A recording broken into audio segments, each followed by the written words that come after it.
120 метра дължината на камиона. Най-тясната част е 2,30, кръстан. Там е и най-тясната част на поречието и най-върховото място е там, около 6 метра. Всъщност тук някъде наблизо извира Арда, нали? Това на 15 км от извира Арда, подложието на Ардина. Сега, това отляво е ерозионен казан. Той е пълен с около 1 метър вода и тук водата остава по-студена. 2-3 градуса има разлика от долу в реката. Сега продължаваме нагоре.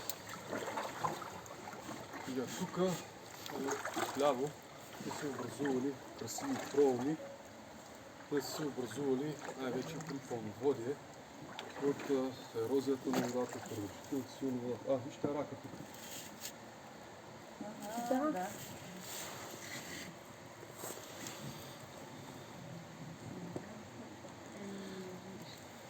Ще има друг по-нататък.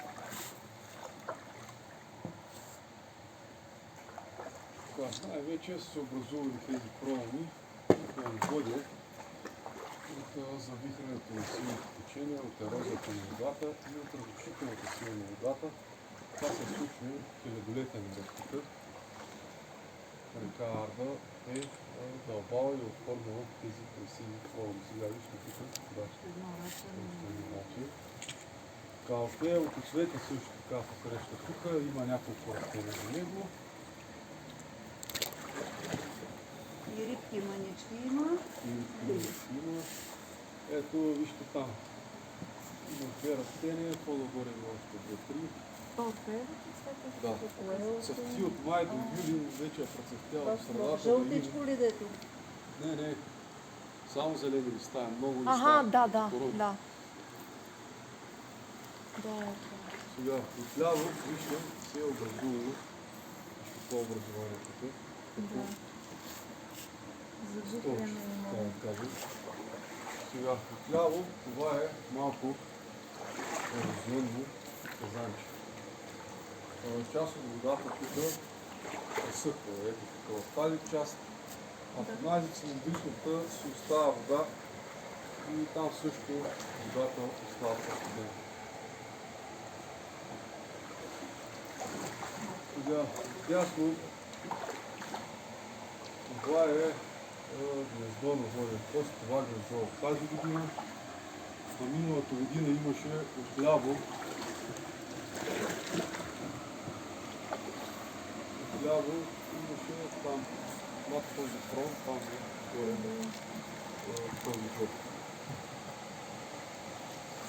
Да, продължаваме нагоре. Тук може да видите и как интересно са надупчени тези скали. Сега навлизаме в най-тясната част на каньона и най-лабокото място е тук.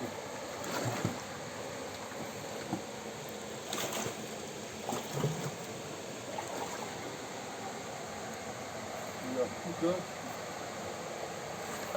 скалите се извисяват отвъж от долу на дъното.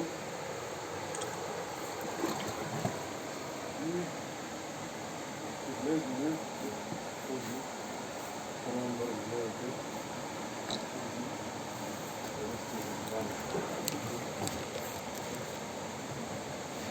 как интересно се изглеждам. Този скален хрон е също.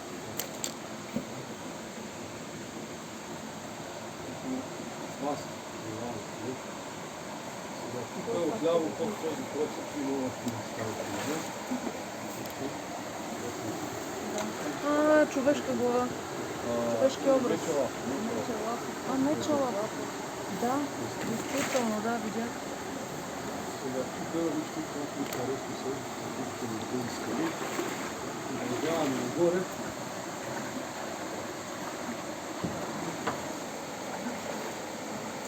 Сега тук отляво се водишно се спича вода в тези скали. Чисто може да видите и този голем. Така да речем дълбава ръката, когато се случва отдал.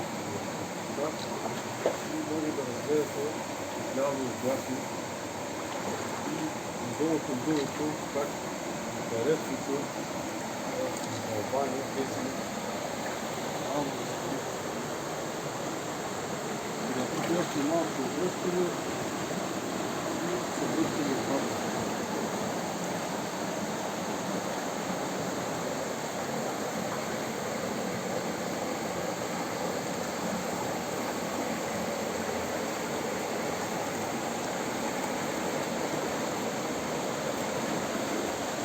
Интересно течението. Много Това приятно. малко тече в Балкан.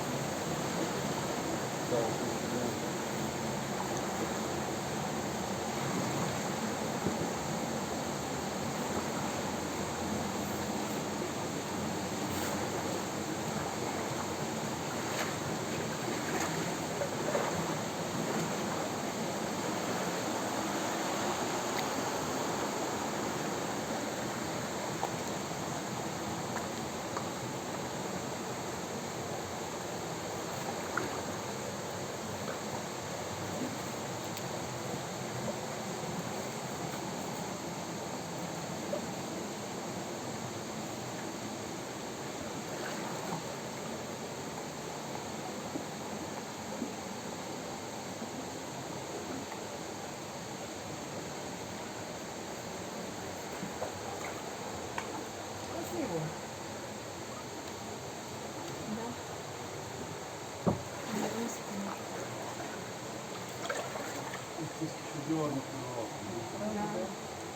Но ние много пъти сме идвали тук към Муховица и не знаехме за съществуването на този канал. Добре, че има планинарски туристически групи. Да. Ето има по Фейсбук, Там, Google също да. има. Ето, Там има Фейсбук, това. да, от такива групи разни. Тук в Голубовица ходихме, влизахме.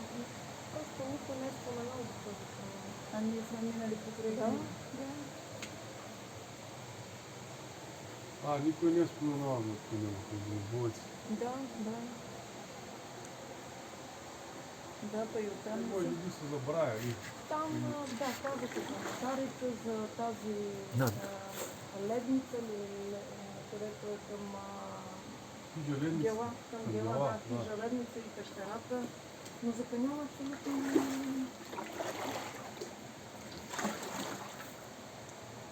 Сега тук отляво може да видите как интересно са издълбани тези скали една след друга. То и сега се пълни с вода през зимата, нали? Или не, чак толкова. Последните няколко години се вдига, не, 2-3 метра се вдига. При обилни валежи и снеготопене. На десетилетия един път достигаме до 8-9 метра над това ниво, там където са дърветата. Не баш, тия дървета, горе-долу до това дърво достига. Ама това се случва на 10 години един път. Сега те слушали години. Пътя не мога да зареди.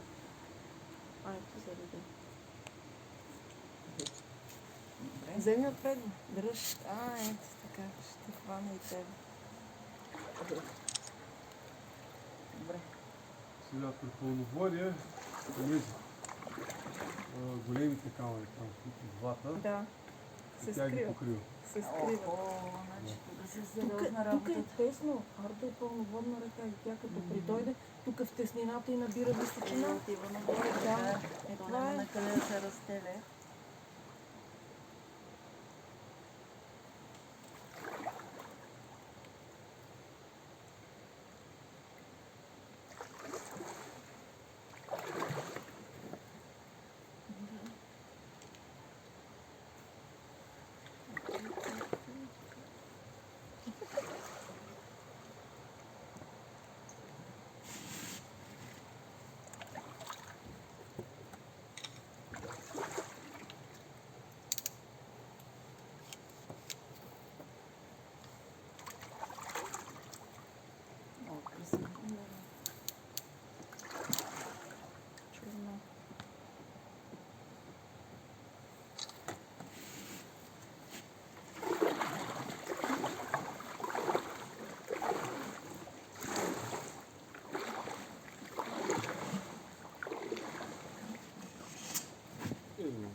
Да, когато кажа така.